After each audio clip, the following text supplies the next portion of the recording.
अब 8 यानी रुकनी senior bench 3 जजेस को छोड़ दिया गया छोड़ दिया। और अब जूनियर 3 को जो फिर भी इन्हें मियाँ साहब आप ठीक कह रहे हैं हम्म, कि इन्होंने जूनियर तरीन के साथ साथ जो इनके अपने थे, जो ये चाहते हैं वही करते थे, उनका बेंच बना दिया। फिर भी इन्हें पाकिस्तान बार काउंसिल ने और दीगर पंजाब बार काउंसिल, दीगर बार काउंसिल्स ने मुल्क के, उन्होंने फिर कहा कि जी अगर आपने बेंच बनाना है तो फिर पहले 8 सीनियर जो हैं, 15 इस वक्त वो जजेस हैं सुप्रीम कोर्ट में, उन्होंने कहा पहले 8 ले लें।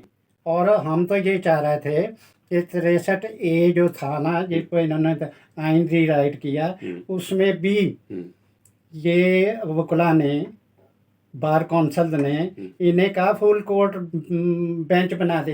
ये फुल कोर्ट बेंच क्यों नहीं बनाते थे? इसलिए नहीं बनाते थे कि इन्हें पता था कि इन्होंने नवाज शरीफ के खिलाफ फैसला गलत किया हुआ है, इन्होंने आइन को री राइट किया हुआ है, इनके अक्सर फैसले गलत हैं और एक शख्स की फेवर में हैं। और वो फुल कोर्ट बेंच का मतलब है कि वो तमाम मुकदमात माजी के भी वो उसको कंसिडर करें, देखें, और देखने के बाद फिर ये पता लगता कि इन्होंने तो बेपनाह फेवर की हुई है। ये पता लगता कि नवाज शरीफ के खिलाफ भी जो केस है, जो उन्हें नाअहल करार दिया, वो भी गलत है और इनके फैसले भी गलत है। इसलिए ये फुल कोर्ट बेंच नहीं बनाते मियाँ साहब। अब इन्होंने ये 8 रुकनी, ये बड़ी फनी बात है मियाँ साहब कि एक फैसला ही नहीं हुआ, एक कानून नहीं है, एक एक्ट नहीं है, तो उसके खिलाफ आप बेंच बना के बैठ जाएं कि भाई हम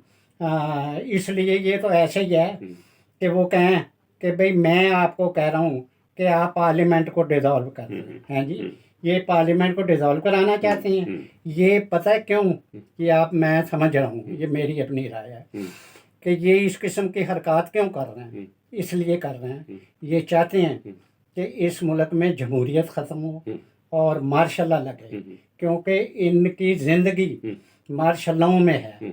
इन चीफ जस्टिस की राइट फ्रॉम 1947 से आज तक इन्होंने मार्शल लॉ को जस्टिफाई किया, इन्होंने मार्शल लॉ को कहा कि बिल्कुल दुरुस्त है।